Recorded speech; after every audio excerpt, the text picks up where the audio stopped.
semen is of an extraordinary level of potency.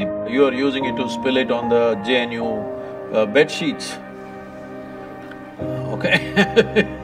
If that's how you're using it, well, that's your compulsion. We have a biology, we cannot put it under the carpet, it's there. Body has its needs, as there is physical hunger, so there is sexuality, but to what extent is your choice. So in the yogic culture, this is called as virya. It is one of the most potent things. Obviously, it has a potency if you know how to explore.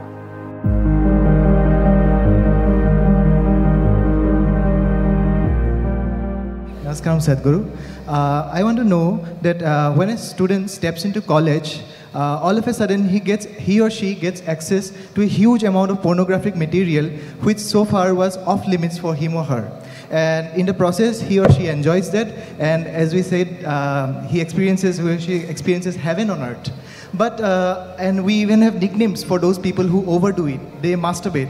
We overdo it sometimes. So how do we know how much of that is good or bad? And so can we have the truth about masturbation? Oh, looks like a popular question, eh?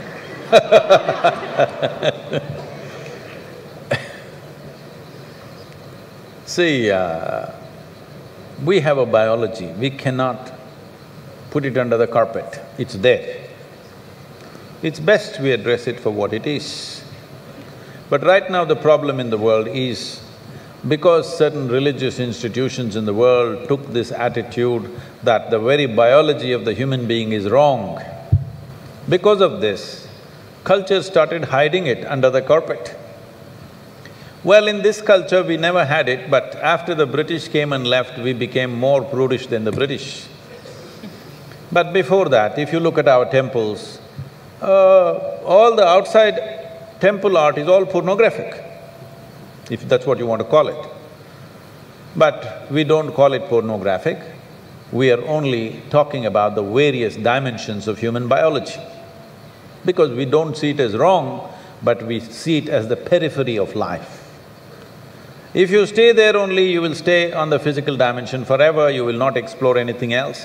So in the temple, always it's the periphery. You are supposed to look at that and understand it's the periphery of life and try to make an attempt to go deeper, but at the same time not to be in denial of it. Not to glorify it or not to be in denial of it is the most important thing.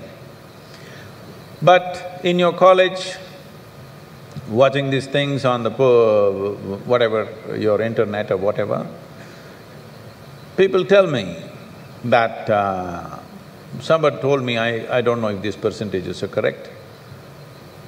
When I was asking, what is the content? I was trying to understand the internet and its content. What is the real content on the internet? They're telling me, you should know. They're telling me 70% of the content on the internet is pornography. Is it so? Is it so? You must be the expert.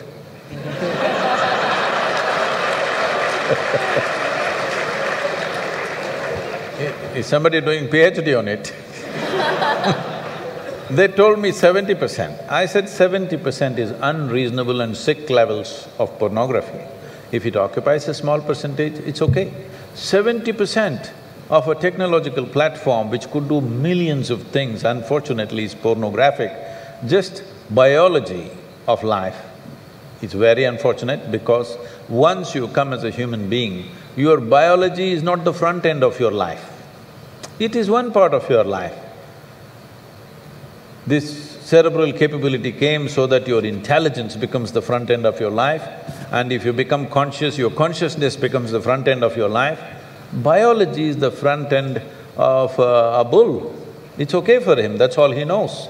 But biology should not be the front end of a human life. It is part of our life. We are not denying it. So, at a certain stage in your life, it's like this. A 95-year-old man went for a medical checkup with his doctor. The doctor did a thorough checkup and said, "Hey, old boy, you're doing great for 95, no problem with you."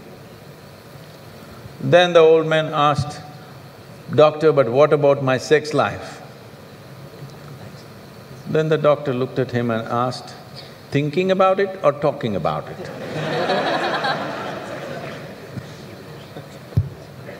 So at different stages of life, there are some times you only think about it and talk about it, there are some times you indulge in it. These are passing phases of life. How much of it is needed for you, you are the best judge. But at the same time, you came here not to explore your biology. At least you should have gone to MSc in biology. You shouldn't be wasting your time in a technological institute exploring biology.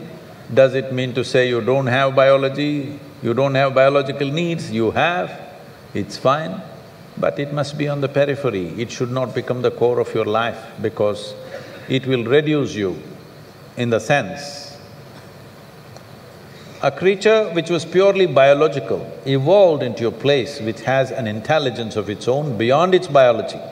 See, animal intelligence works for its biology alone.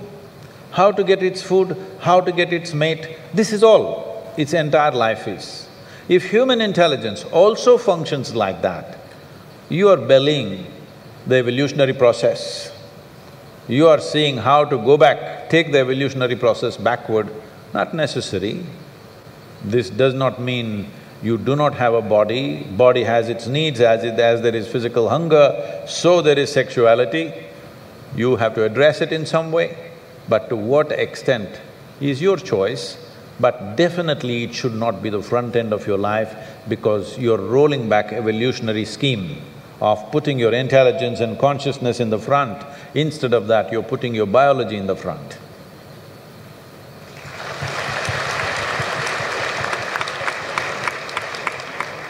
How important is a man's semen for physical, mental and spiritual well-being? Can wasting our semen damage us spiritually? Well, you know, semen is the basis of your physical existence, whether you're a man or a woman. You have come into existence because that is 50% of the ingredient, yes? Well, we have skin, we have epithelial cells, we have hair, we have many other aspects of body, you know, heart, liver, kidney, so many things. All these cells are of a certain potency in their own way, but semen is of an extraordinary level of potency, it can create a whole new life. Well, today you can take an epithelial cell and do a lot of things in a laboratory and maybe we can clone you, all right? So the potential is here also, but it is not in the same dynamics as it is in a cell which you're referring to as semen. So in the yogic culture, this is called as virya. Virya also refers to what you call as vajra, which means stability, or diamond, which is the hardest thing.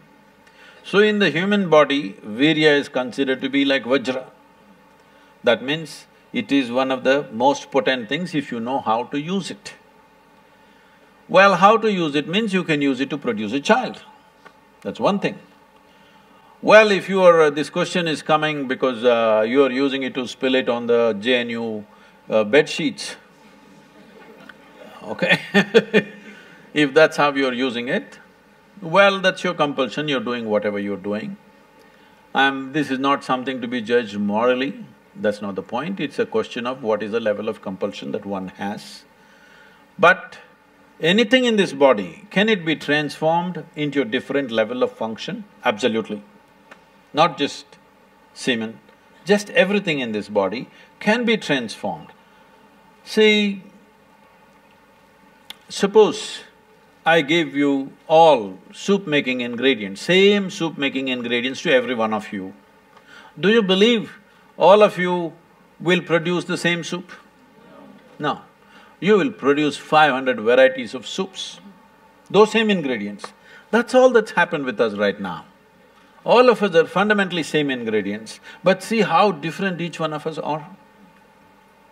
Different soups. Well, if I give you soup-making ingredients, either you can make a great soup or a lousy soup. Depends what kind of skills you have, isn't it? So this goes for everything, not just for semen. Every dimension of your body and your mind, you can transform into something tremendous, or you can make it mediocre, or you can make it a serious problem. Every aspect of your life. That goes for this aspect of life also. This same energy, see, people are making it literal translations, but if you want to produce a certain, let's say, epithelial cells, how much energy the body spends on it? And if you want to produce a cell which you call a semen, how much energy body spends is very different. This can be scientifically established. So, when you're investing so much energy in that, obviously it has a potency if you know how to explore. But are you competent to explore? Are you capable of exploring? Do you have the necessary sadhana and guidance to do that? That's a big question mark.